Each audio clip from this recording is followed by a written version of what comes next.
Bonjour à tous, il va être question aujourd'hui de Une nouvelle amie, le nouveau film de François Ozon avec Romain Duris, Raphaël Personnaz et Anaïs Demoustier.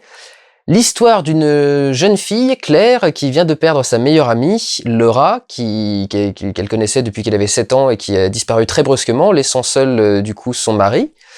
Laura, elle-même mariée, évidemment, elle lui a fait la promesse d'essayer de prendre soin de la fille que Laura laisse derrière elle, Lucie. Et de prendre soin également du mari de David de Laura qui lui aussi reste derrière et va devoir s'en sortir seul. Et elle va découvrir quelque chose chez lui qui va d'un coup lui redonner goût à la vie et la sortir de la dépression profonde de laquelle elle est tombée suite à la mort de la personne la plus importante pour elle. Et on va s'arrêter là pour beaucoup d'entre vous parce que c'est un film à ne pas spoiler, et le problème c'est que je ne peux pas parler du film sans le spoiler du tout.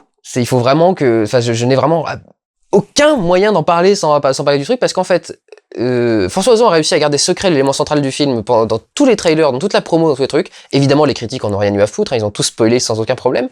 Mais lui, il a réussi à garder secret tout le truc. Et du coup, je trouve ça bien, et je trouve qu'il faut conserver cette surprise et cet étonnement.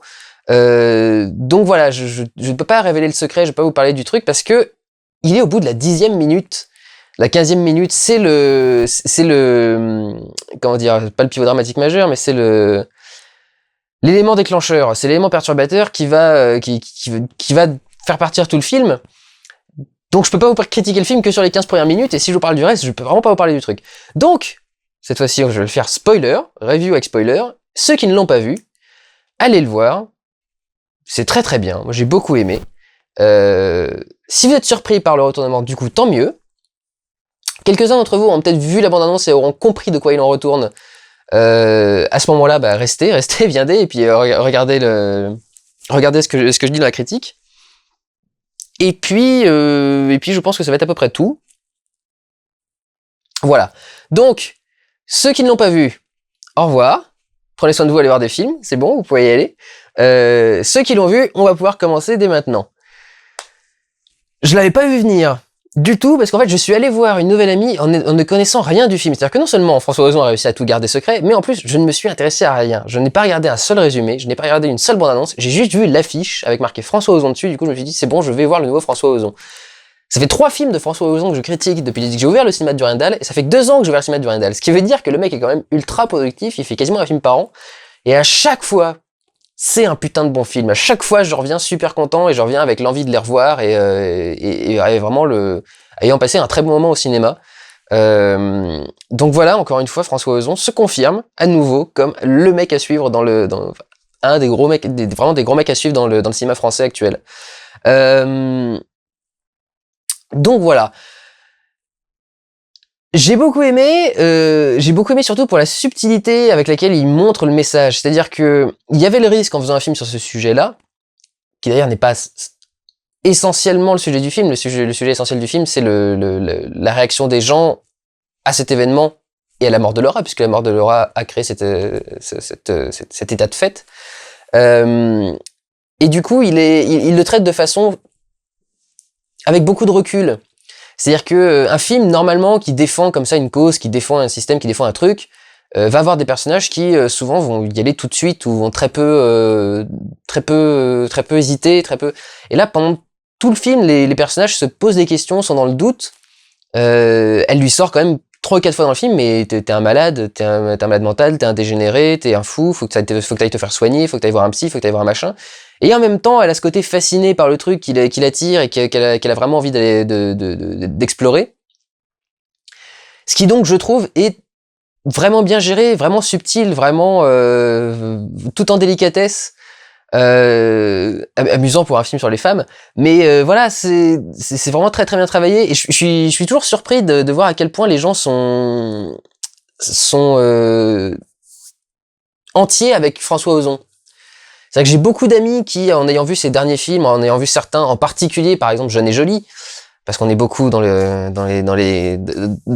féminisme en ce moment, ne mettons pas d'adjectif qualificatif, qui du coup avait beaucoup fait réagir, et j'avais beaucoup de mes amis à moi en particulier qui étaient venus me voir en me disant mais j'ai pas supporté le film, le traitement de la femme qui fait, la vision qu'il donne de la femme, elle est pas vraie du tout, les femmes elles sont pas comme ça, puis le machin, puis ce passage là il est bizarre et tout, et j'ai tellement de mal avec ça, j'ai toujours envie de dire mais arrêtez de dire le quelque chose.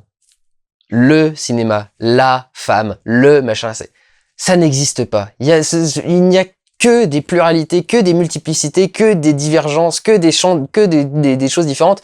C'est possible qu'il y ait une nana de 17 ans qui a envie de devenir une pute et qui a envie d'avoir une relation avec son frère, etc. Enfin, pas de relation avec son frère, elle avait trouvé que sa relation avec son frère était beaucoup trop proche. Je l'ai pas trouvé du tout, moi, mais bon. Et ça peut arriver, enfin arrêtez de faire chier avec ça, et à chaque fois qu'on a un film avec une femme qui fait un choix de vie, un machin, arrêtez de dire que oh comment ils traitent les femmes. Vos gueules, putain, c'est une femme, c'est son héroïne, c'est son personnage, c'est celui qu'il a développé avec son acteur, c'est pas vous, et c'est pas les femmes. D'ailleurs c'est marrant, mais les femmes elles sont toujours faites par rapport à vous, c'est toujours celles qui vous ressemblent et pas celles qui ressemblent aux autres. Féminisme, je te hais. Bref, parlons d'autre chose puisque ce n'est pas du tout le sujet de la vidéo. Vraiment le côté honnête du film avec son le côté honnête du film avec son sujet, son traitement, et le côté sans détour, et le côté je sais très bien ce qui se passe en général dans ces conditions-là, et vraiment intéressant. C'est marrant parce que je me suis dit pendant tout le film que c'était un film qui allait faire chier les gens de la Manif pour tous, et en fait il a quasiment été fait pour ça, c'est-à-dire que c'est un film pour prouver que toutes les familles peuvent exister, ça c'est pour prouver. C'est pour soulever la question, mais quelque part pour prouver que le genre est quelque chose de beaucoup moins déterminé que les gens qui font la Manif pour tous voudraient le dire, et que la famille n'est pas la famille on peut essayer d'inventer d'autres styles de famille, ça peut aussi être un choix, ça peut aussi être quelque chose, une volonté, une exploration, enfin voilà, ça peut se faire différemment. C'est ce que le film veut montrer en gros, parce que c'est quand même la raison de base. C'est-à-dire que pourquoi est-ce que le personnage de David, à la base, commence à se travestir? Parce que quand il met les vêtements de son ex-femme, quand il met les vêtements de Laura, ça calme le bébé, ça calme Lucie, et du coup, il y a ce côté, bah oui, le bébé, il fonctionne pas encore à se dire, le bébé n'est pas encore formaté et dogmaté, avec le patriarcat et les trucs dans ce genre-là, c'est le bébé...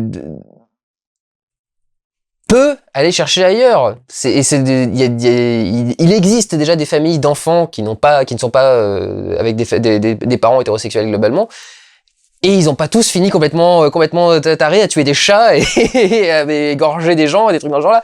Donc c'est pas du tout voilà, c'est ce que le film est, en gros, un pamphlet pro ou anti Manif pour tous et pro ouverture et essayer d'aller explorer un petit peu d'autres horizons. Oui, il y a du Katy Perry partout, c'est un truc assez marrant. C'est je sais pas pourquoi, il y a du Katy Perry partout dans la piste musicale, je sais pas s'il a poussé à aller vers ça. Le film du coup est donc assez honnête. En même temps, ça n'empêche pas de tomber dans certains clichés. Il y a un cliché en particulier avec lequel j'ai vraiment du mal quand on part sur des films sur les travestis. C'est le cliché de la scène dans la boîte de nuit gay, enfin la boîte de nuit LGBT, qui avec un travelo qui est sur scène, un travesti pardon, qui est sur scène et qui fait sa chanson Moi si j'étais un homme, ou Je suis une femme comme les autres, un truc dans ce genre-là, je suis femme. C'est pas subtil. Là, pour le coup, c'est pas subtil. Et ça m'énerve quand qu'un mec aussi subtil et talentueux et dans son traitement que François Ozon tombe là-dedans. Je trouve ça un peu énervant. D'un autre côté, il joue aussi très très bien avec ce genre de scène. C'est-à-dire que la scène des douches, par exemple, après le tennis, c'était tellement bienvenu, enfin c'était tellement évident que un film plus mauvais serait parti là-dedans. Mais un bon film fait par François Ozon en fait une blague, presque. C'est presque une blague, cette scène du film. Donc c'est quelque chose de... Voilà, je trouve que ce mec est vraiment brillant dans sa façon de gérer les choses. Il a une adresse dans sa façon de traiter ses sujets qui est absolument incroyable. Et puis bien sûr, pour moi qui suis un fan de réalisation, c'était du petit lait encore une fois, quoi. C'est la mise en scène de François Ozon, la subtilité du travail, du cadre, de la façon de filmer, le sens profond de chacun de ses plans, de son montage, de tout. Enfin, c'est extrêmement bien foutu. C'est pas, c'est subtil dans son dosage, parce que ça peut être des fois un peu surdosé. On peut se dire, oh, dis donc, ce plan-là, c'est quand même pas nécessaire. Je pense à un plan à l'hôtel Virginia, par exemple, un gros plan, un insert même, euh, que les gens pourraient trouver pas forcément nécessaire.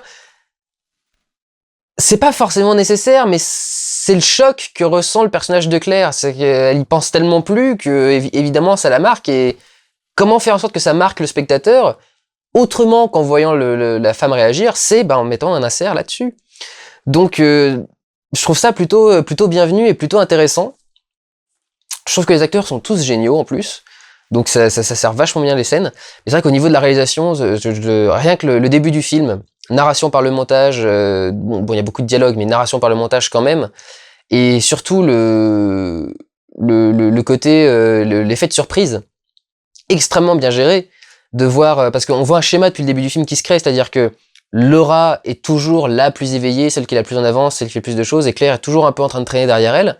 On la voit rencontrer un mec la première, et puis ensuite c'est Claire qui rencontre son mec, et puis ensuite c'est elle qui se marie, puis ensuite c'est Claire qui se marie, et puis ensuite elle a un enfant. Et donc du coup on se dit bon ça va s'arrêter quand? Enfin voilà, elle va encore avoir un truc, etc. Et là d'un seul coup, Claire s'en va avec l'enfant pendant le baptême, et la caméra fait un panoramique, et le panoramique descend et s'éloigne, et on se dit tiens mais pourquoi il s'éloigne et pourquoi il descend? Et d'un seul coup on découvre Laura en fauteuil roulant. Et là on se dit ah merde, qu'est-ce qui se passe? Ah oui, on était à un enterrement juste avant. Oh putain, ah merde, ah oui. L'ingéniosité de la mise en scène, ça fait ça crée ce genre de réaction, c'est ça qui est intéressant. La beauté d'une belle mise en scène, c'est ça, c'est de surprendre alors qu'on est au courant d'où ça va. C'est quand même génial. Et c'est juste parce que c'est subtil, parce que c'est beau, parce que c'est bien traité, parce qu'il a créé le rythme avant, parce qu'il a créé la répétition, qu'il a créé le schéma, quand il s'est bien installé dans notre tête, et que du coup, quand il le rompt, et ça marque encore plus. Le talent, ça s'appelle le talent, ça. N'est-ce pas, connard de Christophe Honoré? Bref, donc ça c'était totalement gratuit. J'ai pas grand chose d'autre à dire dessus, parce que du coup, comme c'est une review avec spoiler, vous avez forcément vu le film, donc je vais pas revenir sur 36 000 choses non plus. Je trouve que Romain Duris a vraiment bien géré le passage travesti, un peu trop en légèreté. Mais là encore, il y a un travail qui est très drôle dans la création de son personnage. Quand elle arrive dans l'ascenseur et qu'elle le force à parler et qu'elle lui cherche sa voix en 2 secondes et qu'il a un truc complètement enroué qui sort, c'est très très bien foutu. Vraiment, j'ai beaucoup aimé le film. Je me suis plutôt bien marré. Et c'est plutôt touchant, plutôt intéressant, bienvenu. Pour une fois, c'est marrant parce que effectivement, je suis pas fan d'enfants, je suis pas fan de gosses, et voilà, les scénarios familiaux m'intéressent moyennement. C'est pour ça aussi, par exemple, je suis pas trop rentré dans Interstellar. Quand c'est bien traité, quand c'est bien fait, quand on est en empathie avec le personnage, pendant tout le film, j'ai pensé aux gosses. Je me suis dit, mais comment ils vont faire pour le gosse? Qu'est-ce qui va se passer pour Lucie? Qu'est-ce qu'ils vont faire à ce moment-là? Mais si tu fais ça, qu'est-ce qui va se passer pour l'enfant? Parce que voilà, quand il y a vraiment un lien qui se crée avec le personnage, il y a une identification, il y a une empathie, et c'est comme ça qu'on commence à se faire sien les besoins du personnage. Et du coup, c'est vrai que voilà, je m'attendais pas vraiment à avoir ce mode de pensée-là en allant voir le film. Je m'attendais à rien en allant voir le film, évidemment, puisque je suis allé voir le film sans rien connaître du tout. Mais ça marche super bien. Vraiment, pendant tout le film, je me suis dit, mais la gosse, et la fille, et qu'est-ce qui se passe? Et pour l'enfant, et pour le machin, et pour Lucie, et pour... À chaque fois qu'il y avait une scène, à chaque fois qu'il prenait une décision, à chaque fois qu'il y avait un truc grave, ça revenait quand même quelque part. Donc c'est vraiment que les personnages sont très très bien traités. Je suis très content que Raphaël Personnaz commence à vraiment avoir une carrière. On dit qu'il faut 10 ans dans le milieu pour être connu du jour au lendemain. En gros, c'est ça. Raphaël Personnaz, ça fait 10 ans qu'il fait du cinéma, et il commence à être connu du jour au lendemain. Il faut remercier bien entendu l'immense réalisateur Nicolas Barry, qui a eu l'idée de le mettre dans Au Bonheur des Ogres. Coucou Nico. Et mais en dehors de ça, voilà, il commence vraiment à être repéré en ce moment. Je l'ai vu à l'affiche de pas mal d'autres films. Et c'est très bien pour lui, parce que c'est un très bon acteur, vraiment je le trouve très juste dans son jeu, dans son interprétation, et là en particulier dans le mari qui pourrait se poser des questions, qui a quand même quelques petits doutes, mais qui en même temps y croit, et qui en même temps... Vraiment, ça marchait plutôt très très bien. Donc voilà, encore une fois, je suis conquis par François Ozon. J'attends le prochain, c'est-à-dire l'année prochaine en gros, quoi. Donc voilà, écoutez, prenez soin de vous, allez voir des films, ciao!